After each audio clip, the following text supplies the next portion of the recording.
दिल्ली सरकार ने ये संकट पैदा किया है नेशनल एजुकेशन पॉलिसी, और ये प्रधानमंत्री मोदी जी का बड़ा फेवरेट प्रोग्राम है। SC, ST, OBC, physically challenged, backward sections के लिए कोई यहाँ पर कॉन्स्टिट्यूशनल प्रोविजन की बात नहीं की गई है, क्योंकि इनको तो प्राइवेट संस्थाओं के हाथ में इसको सौंप देना है कि आज 12 कॉलेजेस को तनख्वाह नहीं मिल रहा है। हम पूरे उसके ऊपर आंदोलन करना चाहिए।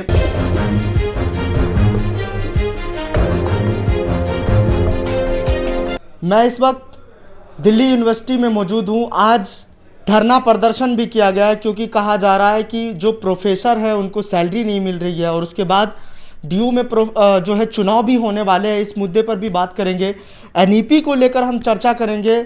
आज हमारे साथ सर मौजूद हैं, उनसे जानने की कोशिश करेंगे कि वो इसको किस तरह से देखते हैं। I am doctor Aditya Narayan Mishra. मैं दिल्ली विश्वविद्यालय में श्री अरबिंदो कॉलेज में पॉलिटिकल साइंस पढ़ाता हूँ, और मैं 3 बार डूटा का अध्यक्ष रह चुका हूँ। 2 बार मैं फेटकुटा जो सेंट्रल यूनिवर्सिटी टीचर एसोसिएशन का मैं अध्यक्ष रह चुका हूँ, और अभी जो AED संगठन है उसका मैं चेयरपर्सन हूँ। आज सारी उच्च शिक्षा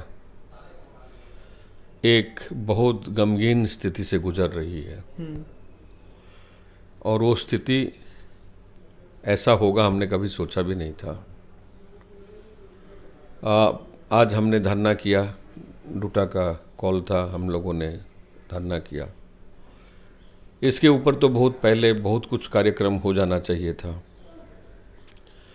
आज 2-3 महीना से 2 साल से टीचर्स को, कर्मचारीज को, जो 12 कॉलेज है दिल्ली सरकार का, उसमें तनख्वाह नहीं मिल रही है। 2 साल हो गया ये प्रॉब्लम, कभी बीच में मिल जाती है, कभी रोक दिया जाता है। अभी 2-4 महीना से उनको तनख्वाह नहीं मिल रही है 12 कॉलेजेस में, और पिछले 5-6 महीना से ये कोरोना, डेंगू, ये सब से जो पीड़ित टीचर्स हैं उनको अपना मेडिकल बिल का भी रीएम्बर्समेंट नहीं हो रहा है। जो लोन लिया था सब अभी डिफ़ॉल्टर हो चुके हैं, क्योंकि लोन वो चुकता नहीं कर पा रहे, चाहे कोई भी मत। और ये दिल्ली सरकार का ये जो कदम है पैसा ग्रांट काटने का, ये अत्यंत निंदनीय कदम है। हम उसका घोर शब्द में निंदा करते हैं। हम चाहते हैं कि जल्दी पैसा जो ग्रांट से अनरेस्ट्रिक्टेड तरीके से सबको मिले। लेकिन अगर आप दूसरी तरफ देख रहे हैं, राष्ट्रीय परिप्रेक्ष्य में जो न्यू एजुकेशन पॉलिसी है, नहीं, अगर सैलरी नहीं मिल रही है तो वजह किसका माना जाए, किसकी इसमें जो है चूक माना जाए? डेफिनेटली ये तो शेर और बकरी का हो गया कि बकरी ऊपर पी ले पानी तभी भी वो दिक्कत में, इसके बाद पी ले तो कहा जाएगा कि भाई तू शेर का पानी का झूठा तुमने पी लिया कैसे, तो मानना तो है। तो इसमें शिक्षक और कर्मचारियों का क्या कसूर है? इसमें डेफिनेटली दिल्ली सरकार कसूरवार है। दिल्ली सरकार ने ये संकट पैदा किया है, और जो माननीय लेफ्टिनेंट गवर्नर है उनका भी किसी प्रकार का हस्तक्षेप इसमें मामले में नहीं हो रहा है। दूसरी ओर देखा जाए तो नेशनल एजुकेशन पॉलिसी जो डॉक्यूमेंट है, जो 2019 में ये उसका प्रारूप लेकर के आए थे, उसको इम्प्लीमेंट कर रहे हैं। और उसमें अगर नेशनल एजुकेशन पॉलिसी को अगर आप देखते हैं, उसमें किसी प्रकार का फंडिंग का कोई प्रोविज़न नहीं है। और मुझे लगता है कि दिल्ली सरकार भी उसी का एक पन्ना को लिया हुआ है, और उसी के तहत वो कार्य कर रहे हैं। उनका ये मॉडल है कि जो पैसा आप सेल्फ सफिशिएंट बनेंगे, जो छात्र देगा उससे कमा करके आप यूनिवर्सिटी एजुकेशनल संस्थान चलाएंगे। और दूसरी बात ये है कि उसमें जो मॉडल है वो ऑनलाइन मॉडल की ओर धकेल रहा है। जिसके पास पैसा होगा वो प्राइवेट यूनिवर्सिटीज़ में नॉर्मल क्लासरूम में वो पढ़ेगा पैसा दे करके, और जिसके पास नहीं होगा वो ऑनलाइन शिक्षा प्राप्त करेगा। और ये जो तमाम दिल्ली विश्वविद्यालय या दूसरे विश्वविद्यालय के ऊपर एक मॉडल तोप दिया गया है। 40% कोर्सेस ऑनलाइन मूक्स और स्वयं के प्लेटफॉर्म पर पढ़ाए जाएंगे। और ये प्रधानमंत्री मोदी जी का बड़ा फेवरेट प्रोग्राम है, हम शुरू से कह रहे हैं और उसको वो इम्प्लीमेंट कर रहे हैं। 2016 से इस बात का उल्लेख हो चुका है और लगातार हम लोग इस बारे में बात कर रहे हैं। कुछ लोग कह रहे हैं कि ये तो कोरोना के वजह से हो रहा है। नहीं, ये जो मूक्स और स्वयं का जो प्लेटफॉर्म जो बना है और उसमें ये सारी जो चीज़ें हैं 2016 की हैं। अब 40% मीन्स हर 10 पेपर में से 4 पेपर ये मूक्स और स्वयं के प्लेटफॉर्म से लोग पढ़ेंगे।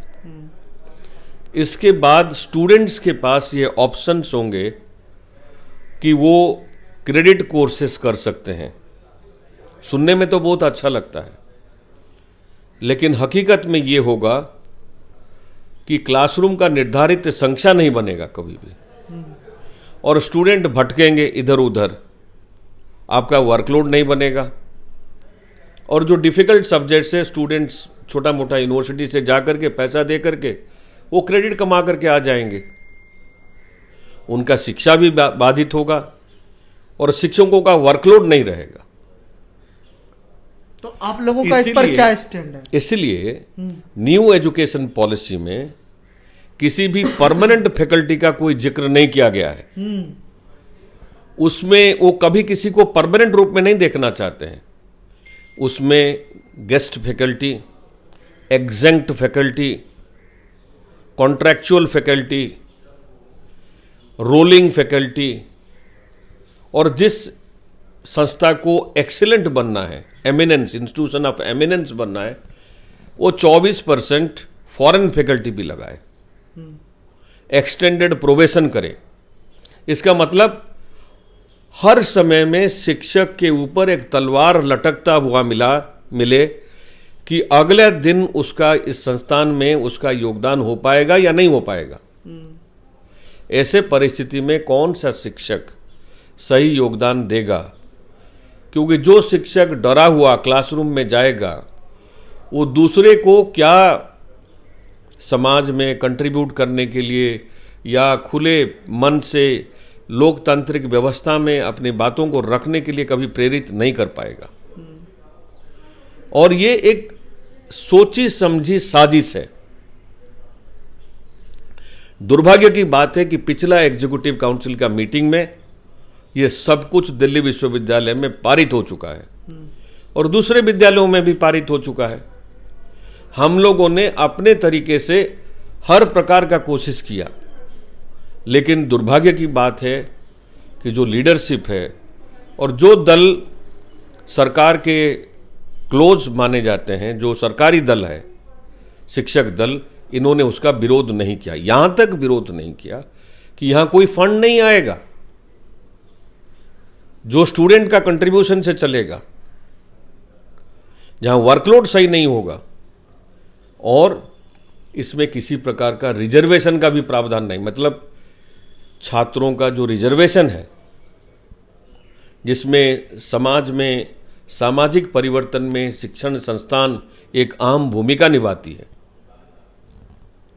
गरीब से गरीब बच्चा, लड़कियां, आज हमारा 70% जो स्टूडेंट्स हैं वो गर्ल्स हैं। हमें इस बात को लेकर के गौरव महसूस करते हैं। उतना ही नंबर 65 to 70% हमारा टीचिंग फ्रेटर्निटी में लेडी कलीग्स हैं। तो समाज में समान अवसर प्रदान करने के लिए जो विश्वविद्यालय का जो अहम भूमिका रही है, उससे वो वंचित करना चाहते हैं। SC, ST, OBC, physically challenged, backward sections के लिए कोई यहाँ पर कॉन्स्टिट्यूशनल प्रोविजन की बात नहीं की गई है, क्योंकि इनको तो प्राइवेट संस्थाओं के हाथ में इसको सौंप देना है। और दुखद बात है कि इसको लोगों ने स्वागत किया हुआ है और कुछ लोग इसके ऊपर कोई फर्क नहीं पड़ रहा है। हम लोग सिम्टोमेटिक हो गए हैं कि आज 12 कॉलेजेस को तनख्वाह नहीं मिल रहा है। हम पूरे उसके ऊपर आंदोलन करना चाहिए। एग्जामिनेशन बॉयकॉट हो, इवेल्युएशन बॉयकॉट हो, क्लासरूम ना ले और समाज में गली मोहल्ले में जाकर के बात करें कि ये हमारे साथ क्या हो रहा है। और ये new education policy higher education का मौजूदा जो स्वरूप है उसको पूरा बिगाड़ करके रख दिया है। यहां तक कि प्रैक्टिकल्स आपको सिमुलेशन से पढ़ाए जाएंगे। उसका मतलब ये है कि किसी को आप स्विमिंग पूल में बगल में खड़ा करके स्विम सूट में बिना पानी में उतारे हुए आप उसको शिक्षा देंगे कि कैसे आपको ये स्विमिंग करनी है, बटरफ्लाई और दूसरा जो स्विमिंग कैसे करनी है, और कहेंगे कि हमारा स्विमर जाएगा ओलंपिक में compete करेगा। कुछ नहीं होने वाला है। तो अगर आपको पसंद आया हो तो इसे लाइक करें, कमेंट करें, शेयर करें और हाँ, हमारे चैनल को सब्सक्राइब करना ना भूलें ताकि देश विदेश से जुड़ी खबरें आप मिस ना करें, क्योंकि कोरोना काल में 2 गज दूरी, मास्क है जरूरी। नमस्कार।